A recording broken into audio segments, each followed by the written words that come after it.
Ladies and gentlemen, good afternoon and thank you for joining me here this afternoon.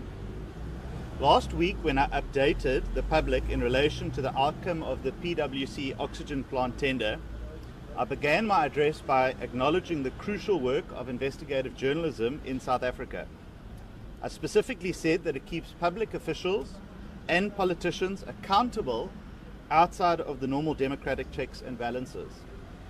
Since I assumed office as the Minister of Public Works and Infrastructure, I have been very clear with our staff and our entities that I cannot and will not accept wrongdoing in the department.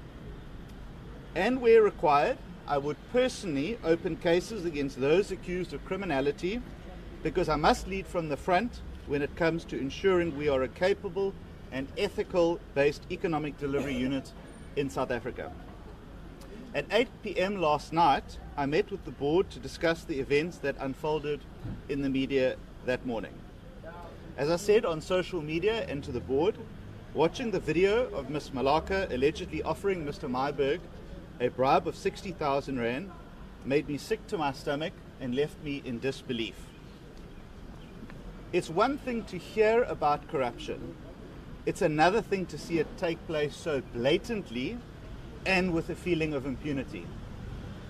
This stands in complete opposition to everything that I believe in and stand for as a minister. I briefed the board on my intended actions today and to understand what processes will unfold with regards to the disciplinary case against the suspended CEO. I can therefore confirm that earlier, a short while ago, I formally opened a criminal case against the suspended Chief Executive Officer of the Independent Development Trust, Mr. Borgo Malaka, and the IDT spokesperson, Mr. Pasha Magalan, at the Cape Town Central Police Station. These allegations remain deeply disturbing.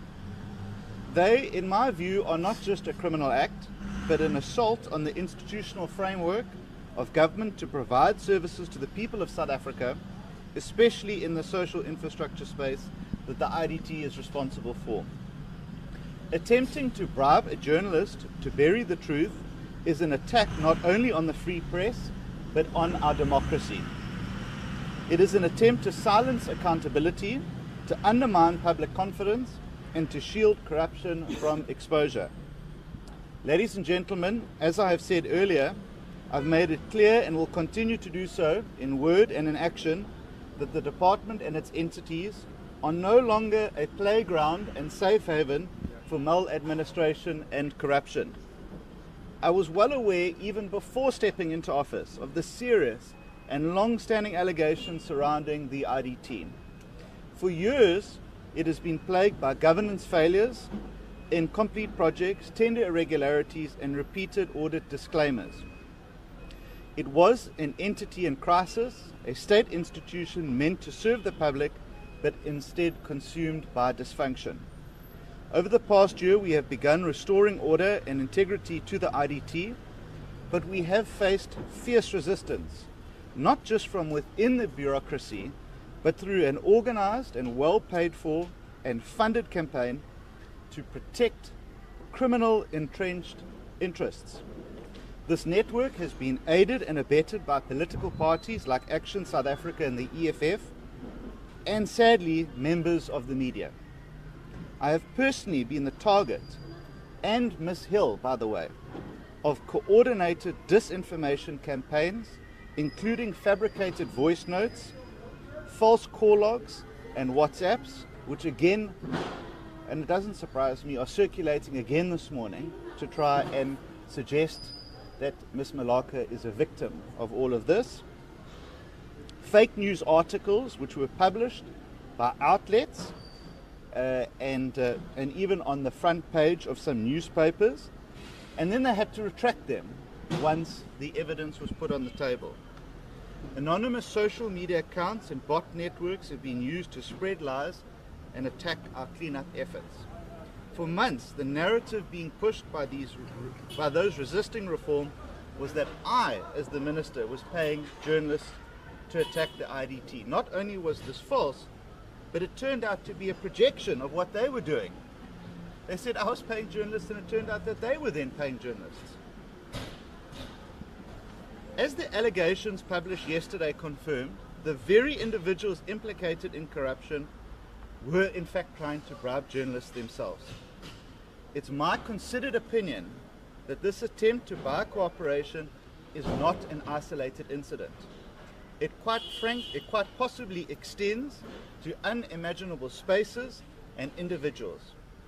And I have urged the SAPS this morning to uncover the full extent to which the tentacles of corruption have reached. Ladies and gentlemen, the allegations now before the SAPS are that Ms. Malaka and the spokesperson were directly or indirectly involved in an attempt to hand over 60,000 rand in cash to Mr. Peter Louis Myburgh to buy his silence. I have also laid numerous charges with the police to investigate, firstly, the attempted bribery of Mr. Myburgh and whether any other journalists were approached or offered similar inducements. And I really do encourage that members of the media, and I know of one who has been approached, to please speak out and also bring that information forward to law enforcement agencies. 2, the funding and coordination of social media campaigns aimed at discrediting myself, Ms. Hill, the IDT and the office that I hold.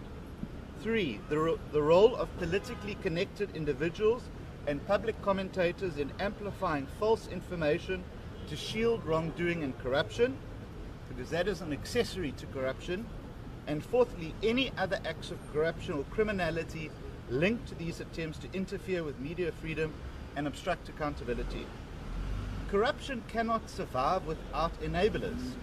It survives when individuals in power believe they can manipulate the media, intimidate whistleblowers, and weaponize public opinion to protect their own interests. Let me be clear, these actions are not just about one bribe or 2 individuals. They are about dismantling a culture of impunity that has overtaken parts of the public sector. Ladies and gentlemen, these criminal charges do not exist in a vacuum. They are directly connected to the systematic failures and alleged corruption that we have uncovered in the PwC forensic investigation into the 800 million rand PSA oxygen plant tender, the findings of which I released to the public last week. That investigation exposed companies who were awarded contracts without valid SAPRA licenses, a project that ballooned from 216 million rand to 592 million rand without justification. A company called Bulking being awarded 428 million rand of work despite only qualifying for 200 million rand. Missing minutes, irregular procurement, and deliberate disregard for National Treasury and IDC policies, as well as the failure of Ms. Malaka and senior SCM officials to act on multiple red flags. And that's what exactly was put to Mr. Myburgh in that video. Give me a contractor and I will make sure that it is awarded to you. There is clearly a network of individuals in the IDT who guarantee outcomes in exchange for cash. The PwC report recommended disciplinary action against Ms. Malaka and Dr. Cece from SCM and several other senior officials. It has been confirmed that under Ms. Malaka's leadership, the IDT operated without the most basic governance and risk controls. And now we see how that environment of impunity spilled beyond tenders into attempts to manipulate the media and obstruct public accountability. Today's criminal case is the next step in ensuring that consequence management is not just a slogan, but it is a reality in public works. I have also requested the new board to firstly investigate all contracts that were issued under Ms. Malaka's tenure, to trace the flow of funds linked to these contracts, to identify any additional instances of corruption or abuse, and then to take immediate action against anyone who has been found to be complicit. The board's mandate is clear to them: to clean up the IDT, restore its reputation, and rebuild it into a credible partner in delivering social infrastructure like schools, clinics, and police stations across South Africa. I have full confidence in the board and the acting CEO now to dismantle the networks of corruption in the IDT and restore it to an entity that delivers these schools and social infrastructure projects to the communities who need them the most. The board has acted with speed and determination since last Friday, and this week often meeting for long hours to make sense of the unfolding scenarios before them and to keep me updated as the executive authority. I have also requested the SAPS to transfer this case to the Hawks and to treat it with urgency. Media freedom and public trust in government are non-negotiable principles, and I'm under no illusions that those who benefited from corruption will not go quietly. Go look at X right now. They are doing it right now, trying to cover up their tracks. They will attempt to delay, to distract, to deflect, and to threaten us, but they will not succeed. We have the upper hand, and we are winning the war against them. Ladies and gentlemen, to the people of South Africa, I want to say this: I will not look away, and I ask each of you to do the same. Where you see wrongdoing in the public service or an entity, speak up and bring that information to us. From the day I entered office, I took an oath to serve the public, protect the Constitution, and safeguard our precious public resources. This oath does not allow me to tolerate corruption. It does not allow me to make excuses for wrongdoing. And every action we take, whether releasing forensic reports, suspending officials, or opening criminal cases, it is about building a state that is capable, ethical, and trustworthy. Public Works and Infrastructure is a department with immense potential. It can generate income for the state by properly managing our assets, can save billions of rands by reducing wasteful leasing, and it can unlock land for housing, shelters, and food production. And if properly, it can help build the South Africa our people deserve. But that vision can only be realized if corruption is uprooted. I know that many South Africans are disillusioned after seeing that video. I'm sure that you are angry and that you have every right to be angry. You have seen scandals come and go, and often without consequence. So this is not the end of the cleanup at the department. It is another step in our journey to restore integrity, accountability, and to build trust with you, the public. Those who abuse their positions will face consequences. Those who have tried to buy silence will fail. And those who believe that smear campaigns could protect corruption will learn that the truth will always prevail. To journalists, whistleblowers, the public, and honest officials who continue to shine a light on wrongdoing, you have my respect and my gratitude. I will personally shield you from political parties, rogue journalists, and individuals who seek to threaten and intimidate you, because the truth is worth fighting for. To the people of this country, know that this government will not tolerate the theft of public money or your trust. We will continue to act without fear or favor to build a state that truly serves you, no matter the cost. And here I can show you that this is the affidavit that I have deposed against the two officials from the IDT, and I have listed specifically their actions, including bribing Mr. Meyerberg and also a violation of the Public Finance Management Act. And we have set out those specific points, and we can make this available to members of the media as well. Thank you very much. I'll now take questions. Colleagues, let's just do a round of questions. Just introduce your name and media house and the question. Let's start over here. Bulelani from SAPC. Just firstly, has the board indicated how long this disciplinary process is going to take? And secondly, have they indicated the status of Mr. Magolane? Is he still in office or not? Perfect. Go. Dean Kevin from ENCA. I just want to check with you, do you have a bit of insight into the Special Investigating Unit's scope of investigation over the IDT, and maybe how many cases they're looking at? Lindsay Denting, Eyewitness News. It's highly unusual for a minister to come and lay a criminal complaint. Why would you not leave that perhaps to the board? Cool, let's leave it there for now.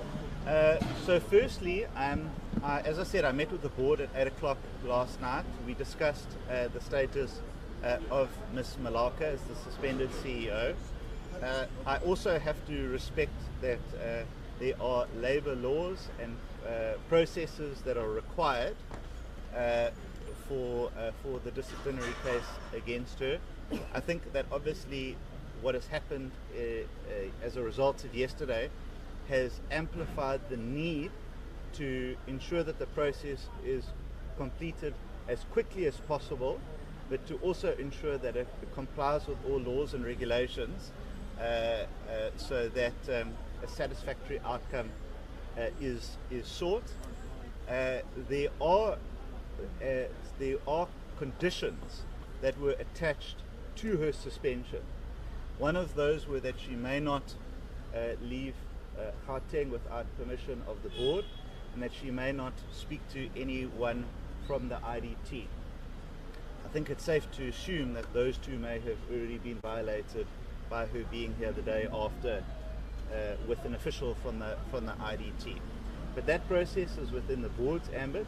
I will not interfere in that, and I will respect the board's path that it is taking and their commitment and determination to see a speedy process. Lindsay, let me say this. I think if I didn't take personal responsibility over this issue, I would be missing how angry South Africans are about this. I've been very clear to the officials of the department that if it comes to light that you are involved in criminality, I will personally take you on. That is not something, that responsibility and leadership cannot be outsourced to anyone else. So I have taken the step to be here this morning, this afternoon, and to say that when I say something, I mean it. And it is a warning to anyone who contemplates criminality that it will not just be a function of the department or the board, but they will come up against me as the executive authority entrusted to lead this department. And I think that it would have also missed the anger that South Africans feel, and that they want to see someone leading from the front on this issue. Kevin, I don't have the exact details around that. I can tell you that the Hawks are currently investigating the PwC, or the oxygen plant matter. That predates the PwC issue. We have also forwarded the entire PwC report to the Hawks to supplement their work. And again, you know, we respect their space to be able to get to the bottom of this, because as I said, I'm not convinced that this is just unethical conduct. I think that there is widespread criminality that has been taking place. There's collusion between officials. There's money that changes hands, I think, at a rapid rate around the IDT. And that's why I've come to the conclusion that what happened to Mr. Myburgh is not just an isolated incident. I think that there is probably a number of examples where that takes place. And to so brazenly say, give me a contractor and I will make sure that they are rewarded, speaks to how rotten the supply chain process is in the IDT from start to finish. If you can give guarantees like that, it means that you are working with a number of people. Cool. Next round of questions. Start over there. Just a quick one, Minister, and I see you from Newsroom. What is the update with the spokesperson of the IDT? Yes, thank you. Sorry, I didn't answer that question. The spokesperson is contracted to the CEO, and it's a strange and peculiar situation that exists where Ms. Malaka has to take action against the CEO. Against the spokesperson. So it is an odd situation, and I don't know how that was allowed to take place. But suffice to say that any disciplinary action that takes place against Ms. Malaka will also affect the CEO. And as the person who was also party to the incident that we saw, he will also has to face criminal questions as well. But the board is trying to work and navigate through that, but it is a complex situation of how it was first established, and obviously that was before my time, but they are working to understand how to apply labor laws to that particular instance. Minister, can you perhaps tell us about this campaign that you spoke about, the social media campaign? It seems as if you are also personally a target of this campaign, and could you maybe just give us some reasons as to why this happened? I mean, we all know it started with the tender, the oxygen tender, but what are some of the other intricacies that are involved here? Well, it wasn't just myself, it was my staff, it was Ms. Hill, the chairperson. There were reflections made on my family. There were threats made against my life, and it all came back to this. And one has to ask, what is the interests of people in an entity that they've never met, of an individual that they have never met? Why would they be so invested? Why would political parties be so invested? Why would leaders of political parties be reposting fake WhatsApps to try and allege collusion between myself and journalists? And the only conclusion that I have is that they were most likely in on the act, and that they were beneficiaries of the largesse of cash. Maybe they got more, maybe they got less, maybe they got it in a deal bag or not, I don't know. But it's very clear that these campaigns were funded to try and put me off of the scent, to try and bully Ms. Hill. She was subjected to misogynistic and racist attacks. She was questioned about her education. When we went to Parliament, people attacked her as well. And I think that it's very reminiscent from what we saw under state capture. So it's concerning, and it's concerning that it's still happening right now. If you go online right now, it is happening again. And that's why it was important, Lindsay, for me to come out here to stand up to those bullies and say, you're not going to frighten me and you're not going to put me off. That I will come out here and I will face you and I will personally lay those charges. And you can say whatever you want, but we are committed to getting things right. And that's why the police have to get to the bottom of this. They have to see who else has got money, who's else has been paid to be silent and to overlook things and not to ask questions. I think it's critical that they do that as well.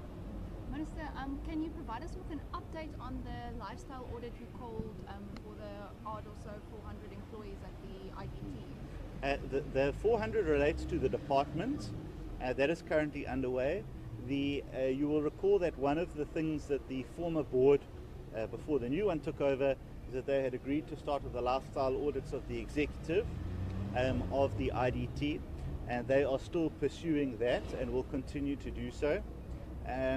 I'm just worried there might not be many executives left by the time they finish, but it is something that they are committed to, and as the department we will continue to do that. We've already had 1 or 2 resignations from the department from people who didn't want to commit to it. I think you can understand why that is, but we will follow it through until the end, and every person will have to explain and account for, if they live beyond their means, how that is possible, because we want a capable and ethical department that delivers for the people of this country. Just one question. You spoke about the rot in supply chain. Will we be seeing stronger reforms? Supply chain management in the department is a critical area of focus for us, and it is what the PwC report highlighted, and we want to actually adopt some of their recommendations into the department. And we are also looking at new innovative systems like e-procurement to try and take the human hand out of procurement. But you know, also the reality is that these things, they go both ways. As you have someone in a department who enables wrongdoing in procurement, you also have companies that are prepared to engage in that sort of unethical conduct. And that's why people must raise these issues when they come up, so that we can ensure that there is transparency in everything that we do. But a critical focus of ours, it's very hard to get right, but we are absolutely determined to do so. Okay. Thank you. Thank you very much, everyone. Thank you. That was